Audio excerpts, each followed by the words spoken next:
마태복음 1장 18절부터 25절까지의 말씀을 저와 여러분이 번갈아 가면서 읽겠습니다. 제가 18절 먼저 읽겠습니다. 예수 그리스도의 태어나심은 이러하다. 그의 어머니 마리아가 요셉과 약혼하고 나서 같이 살기 전에 마리아가 성령으로 잉태한 사실이 드러났다. 마리아의 남편 요셉은 의로운 사람이라서 약혼자에게 부끄러움을 주지 않으려고 가만히 파혼하려 하였다. 요셉이 이렇게 생각하고 있는데 주님의 천사가 꿈에 그에게 나타나서 말하였다. 다윗의 자손 요셉아, 두려워하지 말고 마리아를 내 아내로 맞아들여라. 그 태중에 있는 아기는 성령으로 말미암은 것이다. 마리아가 아들을 낳을 것이니 그 이름을 예수라고 하여라. 그가 자기 백성을 그들의 죄에서 구원하실 것이다. 이 모든 일이 일어난 것은 주님께서 예언자를 시켜서 이르시기를 보아라, 동정녀가 잉태하여 아들을 낳을 것이니 그의 이름을 임마누엘이라고 할 것이다 하신 말씀을 이루려고 하신 것이다.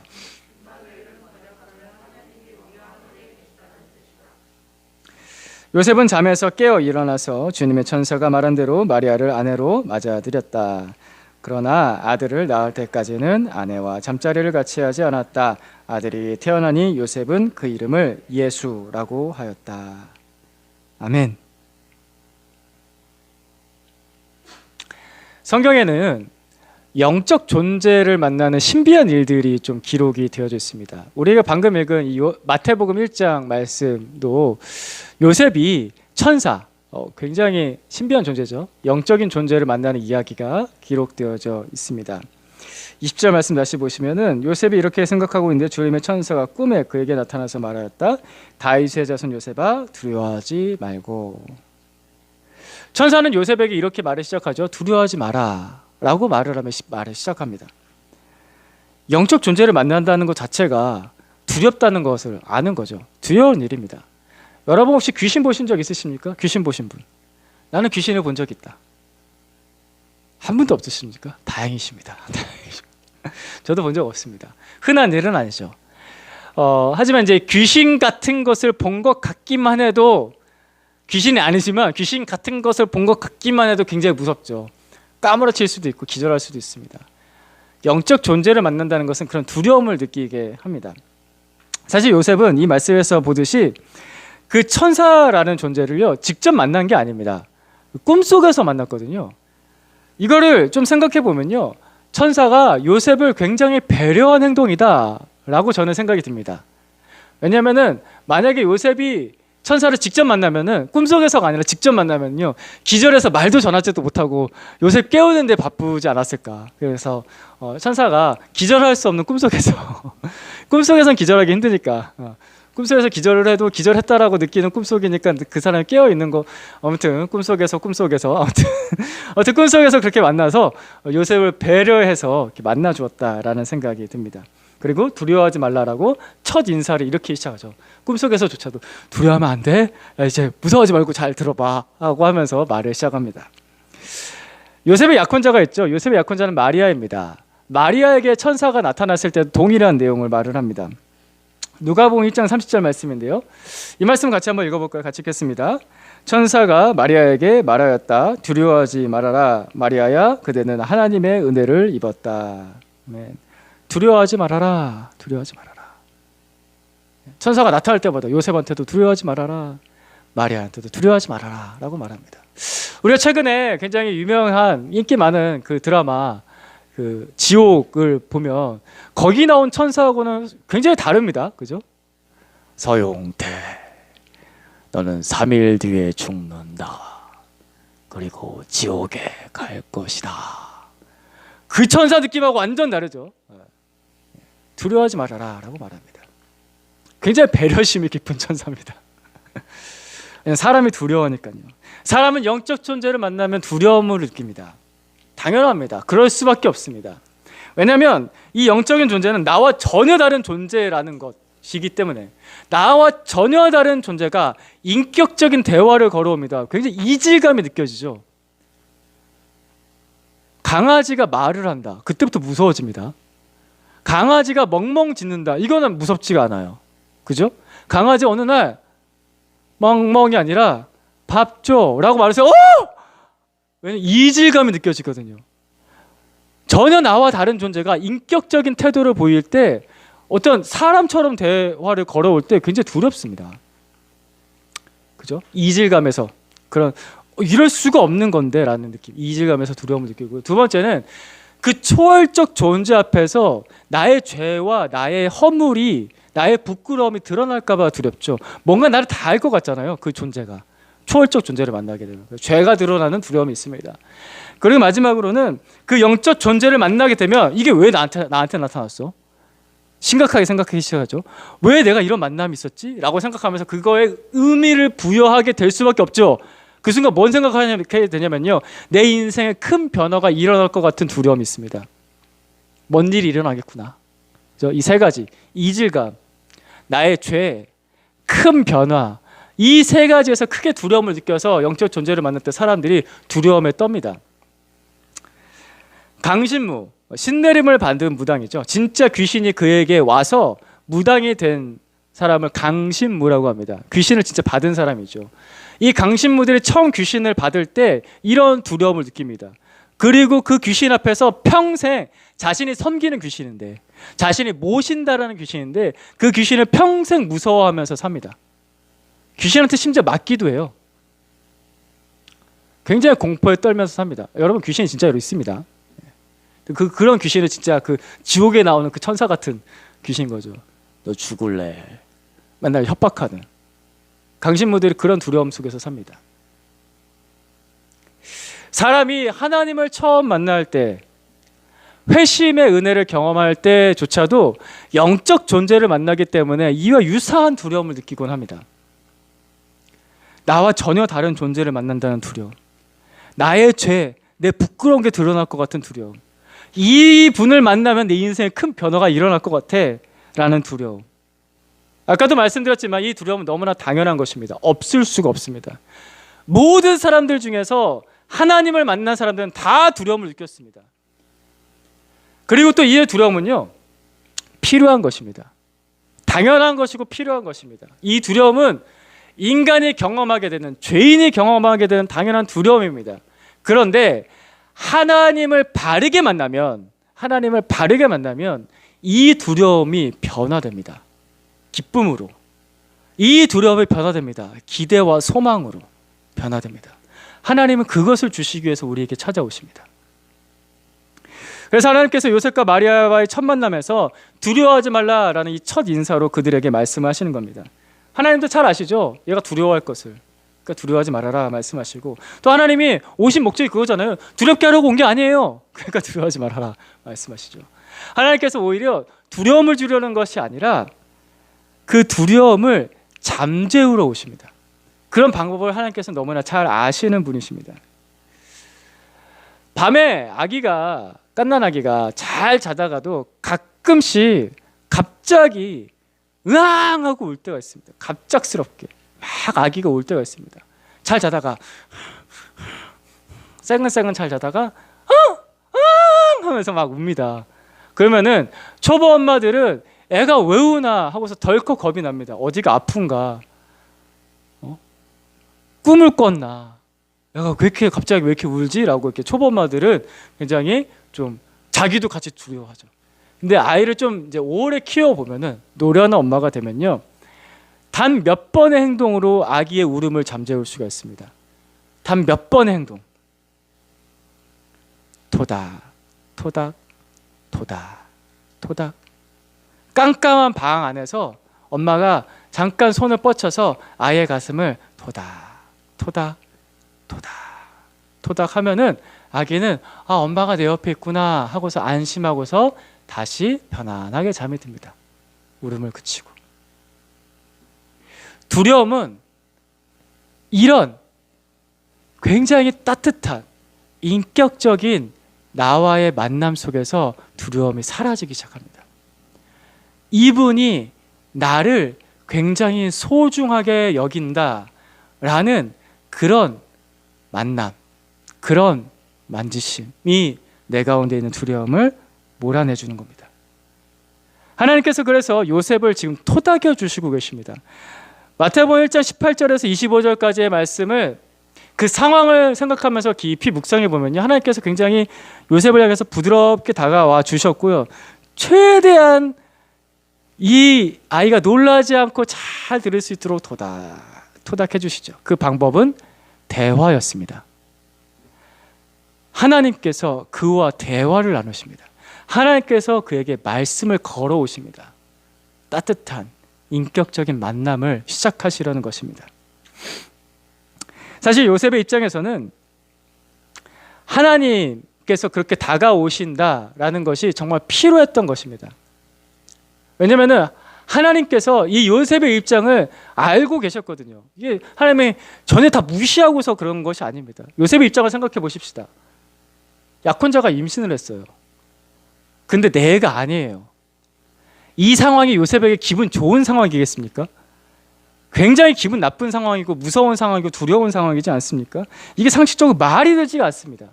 그래서 19절 말씀에 보시면요, 19절 말씀에 요셉이 약혼자인 마리아에게 부끄러움을 주지 않으려고 라고 나옵니다. 부끄러움을 주지 않으려고. 그래서 최대한 배려해서 조용하게 파혼을 하려고 합니다. 이런 상황이었던 거예요. 요셉이 나름 심각하게 고민했어요. 나름 많이 생각했어요. 나름 정말 배려했어요. 자신 안에는 화와 분노, 두려움, 이걸 어떡하지라는 온갖 걱정이 있는데 최대한 정말 배려한 거예요. 하나님께서 그 마음 아셨죠. 그래서 그를 지금 토닥여 주시려고 합니다. 사실 요셉의 상황이 굉장히 안타깝습니다. 예전에 돌아가신 하용조 목사님께서 온누리교회 개척하셨던 목사님이시죠. 돌아가셨는데 하용조 목사님께서 몇몇 연예인들과 함께 성경 공부를 인도하신 적이 있어요. 성경 공부 모임을 하신 적이 있습니다.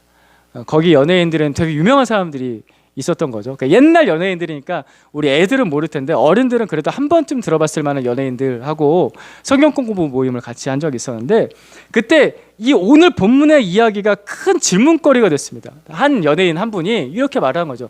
아, 목사님, 어떻게 처녀가 혼자서 애를 낳아요? 애를 어떻게 가져요? 처녀가 애 가진다는 게 말이, 아유, 목사, 이게 아무리 성경이라도 이거는 좀 지나치죠. 이게 말이 안 돼요, 말이. 하면서 굉장히 반문을 약간 좀 이렇게 12조로 그렇게 해왔죠. 왜냐면은 세상살이를 많이 해본 사람들이지 않습니까? 연예인들은 특별히 세상을 많이 경험해본 사람들이기 때문에 이게 납득이 안 되는 거죠. 하용조 목사님께서 자세하게 다시 한 번 더 설명해 주시고 설득하려고 하셨는데 잘 안 됐습니다.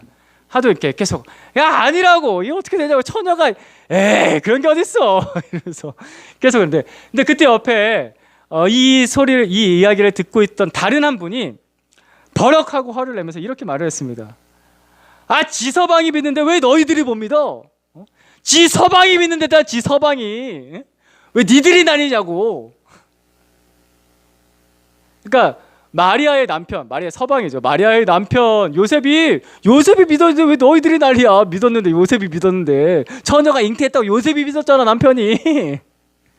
니네들 아니야? 라고 말했던 이분이 돌아가셨는데, 이분도 돌아가셨는데 원로 코미디언 구봉서 씨입니다.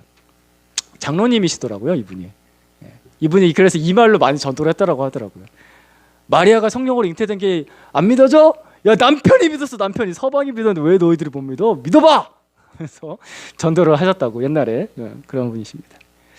네, 이 구봉서 장로님의 말씀처럼 사실 요셉이 가졌던 생각이나 그 과정들은요, 그렇게 단순하진 않습니다. 약혼자가 내 아이가 아닌 다른 사람의 아이를 가졌다? 받아들이기도 힘들고 믿어지지도 않고 화가 나고, 또 이런 일이 생긴다는 것 자체가 굉장히 두려운 일이죠.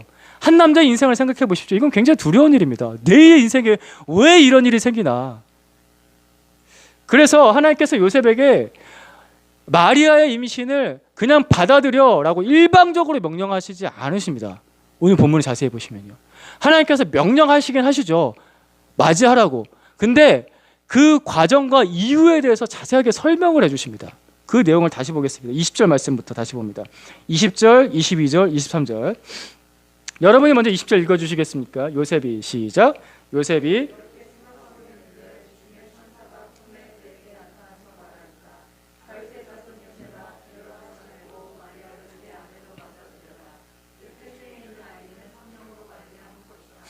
이 모든 일이 일어난 것은 주님께서 예언자를 시켜서 이르시기를 보아라 동정녀가 잉태하여 아들을 낳을 것이니 그의 이름을 임마누엘이라고 할 것이다 하신 말씀을 이루려고 하신 것이다. 임마누엘은 번역하면 하나님이 우리와 함께 계시다는 뜻이다. 아멘. 아멘. 이 말씀은 여기 나온 대로 선지자가 예언한 내용입니다. 이사야 선지자가 예수님께서 오시기 730년 전에 미리 예언한 내용입니다. 처녀가 잉태해서 아들을 낳을 것이다. 그 이름을 임마누엘이라고 할 것이다. 이사야 7장 14절에 기록된 예언의 말씀입니다. 근데 우리가 아까 19절 말씀, 제가 계속해서 언급하고 있는 그 19절 말씀을 보시면요, 요셉은 의로운 사람이라고 나옵니다. 그래서 부끄러움을 주지 않으려 가만히 파혼하려고 하였다, 이렇게 나오죠. 요셉의 굉장히 중요한 성품에 대해서, 그 특징에 대해서 잘 설명해 주는 말이 이 의로운 사람이란 말입니다. 이 의로운 사람이란 뜻은 죄가 없다라는 뜻이 아닙니다. 의로운 사람의 뜻은 유대인들 사이에서, 그러니까 유대교 안에서 의로운 사람이란 말은 율법을 묵상하고 잘 순종하는 사람을 의로운 사람이라고 합니다. 이게 그 뜻입니다. 관용구 같은 거죠. 저 사람은 의로운 사람이야 라는 것은 굉장히 유대교를 열심히 믿는, 여호와 신앙을 열심히 믿는 사람이라는 뜻입니다. 그래서 그런 귀한 사람이었죠. 즉 요셉은 하나님의 말씀을, 율법을 묵상하고 그것에 순종할 줄 아는 사람이었습니다. 그래서 하나님께서 지금 요셉과 대화하실 때 어떻게 대화하시냐면요, 그 율법에 기록된 말씀으로 대화를 하시는 겁니다. 기록된 말씀, 성경으로 요셉에게 이거야 라고 설명을 해주신 거죠. 이런 겁니다. 요셉아, 야, 너 알지? 옛날에 이사야 선지자가 예언했던 그 말씀 너는 들었을 거야. 너는 기억할 거야. 그지? 이사야 선지자가 이렇게 예언했잖아. 처녀가 아이를 낳을 거야. 임마누엘이라고. 이제 내가 그 말씀을 이루려고 하는 거야. 요셉에게는 이 말이 설득이 되는 거죠. 왜냐하면 그 사람은 말씀을 묵상하고 순종했던 사람이니까. 의로운 사람, 하나님의 말씀을 사랑하고 그 말씀을 묵상하고 순종할 줄 알았던 사람 요셉은 그 하나님의 말씀을 들었고 믿었고 그래서 순종했습니다. 하나님께서는 요셉에게 이렇게 토닥여 주신 거죠. 요셉에게 맞게. 회심의 첫 순간부터 시작해서 신앙의 여정 속에서 여러 가지 갈등들이 있습니다. 그렇죠? 굉장히 어려운 고민이 될 수도 있고요. 생각보다 쉬운 순종이 될 수도 있습니다. 내가 신앙생활 하면서 예수를 믿기 위해서 들어서는 과정부터 시작해서 신앙생활 하는 것까지 해서 이 문제를 두고서, 말씀을 두고서, 어떤 기도를 두고서, 어떤 명령을 두고서 끊임없이 고민할 것인지 아니면 생각보다 쉽게 순종할 것인지를 가르는 원인이 여기 있습니다. 하나님과의 인격적 만남입니다. 하나님께서 나에게 그 말씀으로 다가오시는 것입니다. 그 만남 속에서, 인격적인 만남 속에서 하나님께서 나에게 주시는 말씀이 두려움과 갈등을 몰아내고 쉽게 순종으로 인도를 합니다. 순종을 잘 못하는 이유는 그 만남을 거부하거나, 첫 번째 만남을 거부하거나, 두 번째 말씀에 들으려고 하지 않는 것입니다. 순종이 잘 되는 사람들을 보면요, 그 만남을 기뻐합니다. 받아들일 줄 압니다. 그리고 그 말씀을 진리라고 믿고 따를 줄 압니다. 그러면 순종이 쉬워집니다. 아주 단순한 얘기고 당연한 얘기지 않습니까? 하나님께서 그렇게 우리에게 만남을 걸어오십니다. 대화를 걸어오십니다. 그것이 우리를 갈등을 잠재우고 두려움을 잠재우고 순종으로 인도하는 겁니다. 토닥 해 주신 거죠. 용태야 하면서 토닥 해 주십니다. 그럼 생각보다 순종이 쉽습니다. 하나님의 말씀을 들은 후 그런 인격적인 만남 이후에 요셉은 그 다음에 어떻게 반응을 했는가? 24절과 25절, 오늘 보면 마지막 두 절이죠. 같이 읽겠습니다. 시작.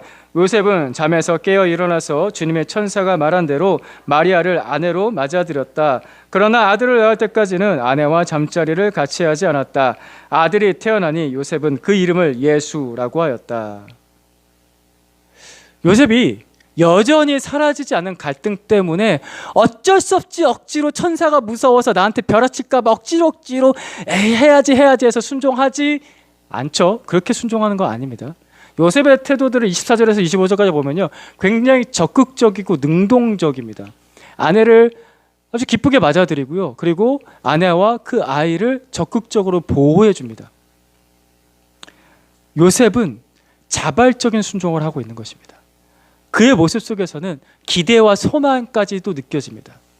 왜냐하면 하나님과 만났기 때문입니다. 하나님과 그 만남 안에서 하나님의 마음을 알았거든요. 하나님께서 그렇게 토닥여 주시고 그의 마음을 드러내 주실 때, 아, 하나님의 본심이 이거구나 라는 걸 알았고 받아들였습니다. 그의 사랑을, 그의 구원 계획에 대해서 굉장히 기쁘게 맞아들인 것입니다. 그러니까 자발적인 순종을 하는 거죠. 적극적으로, 능동적으로. 하나님께서 요셉에게 드러내신 하나님의 본심은, 하나님의 마음은 두 가지 이름을 통해서 드러납니다. 21절 말씀 같이 봅니다. 시작. 마리아가 아들을 낳을 것이니 너는 그 이름을 예수라고 하여라. 그가 자기 백성을 그들의 죄에서 구원하실 것이다. 아멘. 예수. 우리 어린이 설교 때도 나눴던 예수님, 그 이름이죠. 예수라는 이름은 원래 히브리어 여호수아에서 온 단어고요. 그 여호수아의 뜻은 여호와는 구원이시다라는 뜻입니다. 여호와는 구원이시다. 하나님은 구원이십니다. 이 말씀을 요셉이 들었을 때 요셉이 뭔 생각을 했을까요? 하나님은 구원이시다라는 이 말을 들었을 때 다윗의 자손 요셉은 무슨 생각이 떠올랐을까요? 사실 다윗 시대 때는 정말 잘 하나님을 섬기고 정말 구원받은 백성다웠던 이스라엘이지 않았습니까? 그런데 지난주에도 말씀드렸지만 솔로몬 시대 왕 이후로 우상숭배와 끊임없는 불법과 음란으로 범죄함으로 하나님께 맨날 벌받는 이스라엘이었습니다. 그래서 멸망했죠. 아수르에 끌려가고 바벨론에 끌려가고 포로 생활을 했습니다.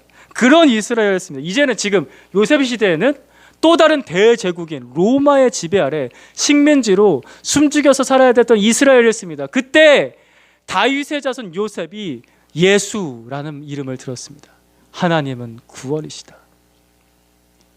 하나님께서 그 예수의 이름으로 하나님의 마음을 요셉에게 드러내신 거죠. 나는 지금 구원하러 왔다. 그래서 요한복음 3장 17절 말씀에 그 아들 예수님에 대해서 이렇게 말씀합니다. 같이 한번 읽어보겠습니다. 시작. 하나님께서 아들을 세상에 보내신 것은 세상을 심판하시려는 것이 아니라 아들을 통하여 세상을 구원하시려는 것이다. 아멘. 할렐루야. 하나님께서 오늘 우리에게 예수 그 이름으로 자기 자신을 소개하십니다. 예수 그 이름으로 자신의 하나님의 그 본심을 드러내는 것입니다. 뭐라고요?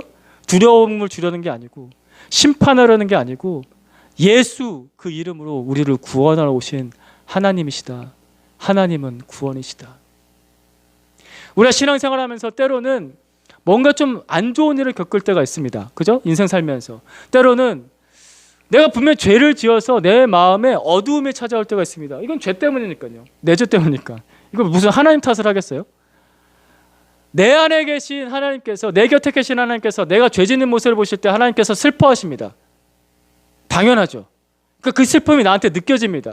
그게 그리스도인이 가지는 두려움, 무서움, 어두움으로 느껴지는 겁니다. 그게 나를 심판하시려는 게 아닙니다. 그게 나를 억누르시려는 게 아닙니다. 뭐 하시려고요? 구원하시려고요. 내 인생에서 뭔가 잘못 일어나는 사건들 너무 그렇게 심각하게 생각할 필요가 없습니다. 하나님께서 오늘도 나를 구원하시려고 내게 일을 시작하시는구나. 예수 그 이름으로 우리가 하나님을 만나면 되는 순간입니다. 질병, 고통, 죽음 다 찾아옵니다. 예수 믿어도 다 찾아옵니다. 하지만 하나님은 우리에게 예수 그 이름으로 우리에게 다가오십니다. 나는 구원하러 온 자다. 그러니 죄를 지었으면 회개하면 되는 거고요. 그죠? 괜히 꽁에 있지 마시고 괜히 삐지지 마시고 꼭 사람들이 자기가 죄 짓고서 자기가 삐져. 그러지 않아도 돼요. 하나님 나한테 왜 이러는 거야. 그러지 마시고 죄를 지었으면 회개하면 되는 것이고 뭔가 불행이 닥쳤으면 예수님의 이름을 붙잡으십시오. 예수 그 이름으로 오늘도 나를 구원하신 하나님 내게 찾아와 주십시오. 하나님의 마음과 하나님의 일하심을 내게 보여주십시오. 하나님께서 요셉에게 그 일을 행하십니다. 마리아 때문에 엄청난 고민에 쌓인 요셉에게 예수, 그 이름으로 구원자로 오셨습니다.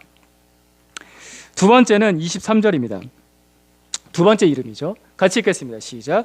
보아라, 동정녀가 잉태하여 아들을 낳을 것이니 그의 이름을 임마누엘이라고 하실 것이다. 하신 말씀을 이루려고 하신 것이다. 임마누엘은 번역하면 하나님이 우리와 함께 계시다는 뜻이다. 아멘.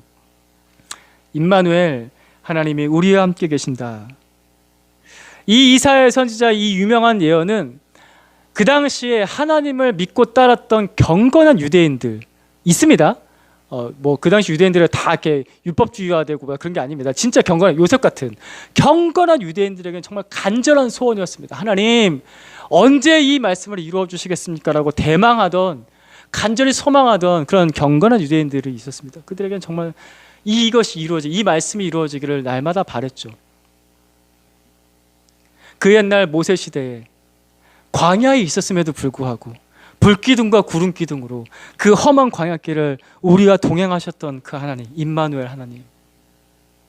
그 다윗의 시대에 예배와 찬송 가운데 그 풍성한 찬송이 있었잖아요. 다윗의 시대에 그 풍성한 찬송 가운데 우리의 예배 가운데 함께 하시는 그 하나님을 경험했던 이스라엘 백성들에게 임마누엘은 정말 간절한 소원이었습니다. 그런데 요셉에게 이 말씀을 드러내신 겁니다. 이거 이루려고 하는 거야.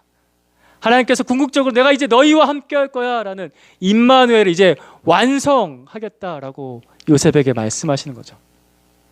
그래서 요한복음 1장 14절 말씀에 예수님에 대해서 이렇게 또한 설명합니다. 요한복음 1장 14절 말씀 같이 읽겠습니다. 시작. 그 말씀은 육신이 되어 우리 가운데 사셨다. 우리는 그의 영광을 보았다. 그것은 아버지께서 주신 외아들의 영광이었다. 그는 은혜와 진리가 충만하였다. 아멘. 아멘. 아멘. 말씀이 육신이 되어 우리 가운데 사셨다. 우리가 그를 보았다. 외아들, 하나님의 아들의 영광이었다. 그분이 은혜와 진리로 우리를 충만하게 하십니다. 우리 가운데 함께 사십니다. 우리가 심지어 볼 수가 있습니다. 그분은 깨어진 내 마음을, 늘 소진되는 내 마음을 은혜와 진리로 날마다 충만하게 부어주시는 분, 예수님, 그분은 임마누엘이십니다. 임마누엘, 진정한 성전 대신 예수 그리스도, 그분 안에서 우리와 함께하기를 원하시는 하나님, 그분의 마음과 만나는 것입니다. 하나님이 우리를 버리신 게 아니구나. 요셉은 아마 이 생각을 했을 겁니다. 하나님이 우리를 모른 채 하시는 게 아니구나. 하나님이 우리와 함께 계신다. 하나님의 본심, 그 마음, 그 사랑과 만납니다. 임마누엘 예수님 안에서. 그래서 임마누엘 예수님, 이 이름은 요셉에게 그러했듯이 오늘 우리에게도 임마누엘 예수님, 그 이름의 뜻을 바르게 알고 우리가 그분을 인격적으로 맞이할 때 우리 안에는 두려움이 몰아집니다. 사라집니다. 갈등들이 사라집니다. 임마누엘 예수님, 그 이름이 요셉에게 들렸을 때 그 안에 갈등이 변해서 기대와 소망으로 바뀌었듯이 우리의 오늘의 일상의 생각 가운데, 우리 문제 가운데 그 이름이 우리 안에 소망을 줍니다. 하나님 우리와 함께 하시는 분입니다. 하나님 우리를 구원하신 분이십니다. 아멘이십니까? 임마누엘 예수님이십니다. 다시 처음 이야기로 돌아갑니다. 20절, 처음 얘기죠. 요셉이 이렇게 생각하고 있는데, 이 생각은 마리아를 어떻게 하지? 라는 그 깊은 고민에 빠져 있을 때를 말합니다. 요셉이 이렇게 생각하고 있는데, 나의 생각 속에 하나님 어떤 분이십니까? 오늘 우리 각자에게 적용하면서 내 생각 속에 하나님은 어떤 분이신가? 내 고민 속에 하나님은 어떤 분이신가? 내 일상 속에 하나님은 어떤 분이신가? 내 문제 속에 하나님은 어떤 분이신가? 생각해 보십시다. 혹시 그분은 나에게 두려운 분으로만 다가오십니까? 아니면 굉장히 곤란한 거를 요청하시는 분, 그런 분으로만 느껴지십니까? 아니면 혹시 이런 분 계십니까? 내 생각 속에, 내 일상의 문제 속에 하나님이 아예 안 계세요. 이러면 이제 곤란해요. 그러면 하나님은 내 생각 속에, 내 일상 속에 어떤 분이신가? 아마 이 요셉이 이렇게 생각하고 있었을 때 그는 잘 믿었던 사람임에도 불구하고 그의 생각 속에 하나님은 잘 계시지 않았을 수도 있습니다. 그때 하나님께서 찾아오셨죠. 말씀으로, 대화하심으로. 임마누엘 예수님, 그 이름으로 하나님께서 우리와 만나기를 원하십니다. 나의 생각 속에, 나의 일상 속에. 그 이름으로 내가 누구신지, 하나님이 누구이신지, 하나님의 마음이 무엇인지를 드러내십니다. 하나님은 임마누엘 예수님이십니다. 우리와 함께 하시고 우리를 구원하시려는 분이십니다. 우리가 하나님과 인격적인 이 만남 속에서 그 말씀, 그 살아있는 그 말씀, 그 토닥여 주심을 통해서 내가 가진 두려움이나 내가 가진 갈등이나 고민들이, 내 인생의 문제들이 기쁨으로, 기대로, 또 소망으로 바뀌기를 우리 같이 한번 기도했으면 좋겠습니다. 우리 임마누엘 예수님 생각하면서 그 또 내 삶에 적용하면서 우리 같이 한번 기도하십시다. 기도하겠습니다. 주님, 우리에게 하나님 정말 친근하게 두려워하지 말라 말씀하시며 다가와 주신 주님 감사드립니다. 하나님, 임마누엘로, 예수님으로 우리에게 하나님의 그 본심, 그 마음을 드러내 주셔서 감사드립니다. 하나님, 그 주님을 알기 원합니다. 더 알기 원합니다. 내 생각 속에 임마누엘로 함께 해주십시오. 나의 일상 속에, 나의 고민 속에, 내 인생의 문제 속에 임마누엘로 함께 해주십시오. 하나님 아버지, 내가 해결하지 못하는 죄 가운데 예수 그 이름으로 함께하여 주시옵소서. 나를 구원하시는 주님, 나를 그 어둠 속에서 죄 구렁텅이에서 건지시는 나의 구원자 우리 주 예수님, 그렇게 만나기를 원합니다. 우리 사랑하는 형제자매들이 그 예수 그리스도를 만나게 해주십시오. 그 임마누엘 주님을 만나게 해주십시오. 오늘도 그렇게 다가오시는 주님을 기대합니다. 우리에게 만남으로 찾아오시는, 대화로 찾아오시는, 인격적으로 찾아오시는 우리 주님을 만나기 원합니다. 내 안에 있는 두려움들을 몰아내어 주시고, 내 안에 있는 갈등들을 잠재워 주시고, 끊임없는 고민 속의 갈등으로 하나님 아버지 주저주저하며 안에 주변에서 돌고 도는 것이 아니라 하나님 아버지, 그 만남 속에, 그 말씀 속에 생각보다 쉬운 순종으로 하나님 내게 다가오신 주님께 우리도 더 적극적으로 다가가기를 원합니다. 내게 일을 행하시는 그 주님의 그 일하심을 우리가 경험하기를 원합니다. 요셉의 고민이 그치고 요셉의 갈등이 그치고 적극적이고 능동적으로 순종했던 그 모습처럼 우리 주 임마누엘 예수님, 우리가 그 참 신앙의 모습을 하나님 경험하고 누리고 회복할 수 있도록, 온전히 회심할 수 있도록, 온전히 예수 그리스도를 바르게 따를 수 있도록 주님 임마누엘 예수님으로 함께 해주십시오. 임마누엘 예수님으로 함께 해주십시오. 하나님, 주님을 의지합니다. 감사합니다. 주님, 주님의 이름이 참 아름다우십니다. 주님의 이름이 참 놀라우십니다. 주님의 이름은 참 찬송받기에 합당하십니다. 모두 그 임마누엘 주님을 찬송하며 의지하며 예배하오니 하나님, 우리의 기도와 찬송과 예배를 주님께서 홀로 받아주시고 우리의 인생 가운데 우리의 생각을 뛰어넘는, 우리의 고민을 뛰어넘는 하나님의 놀라운 그 생각과 그 뜻을 전능하신 그 손길로, 그 따뜻하신 손길로, 그 토닥여 주심으로 이루어 주시옵소서. 하나님 기대합니다. 하나님 기대합니다. 예수님의 이름으로 기도드립니다.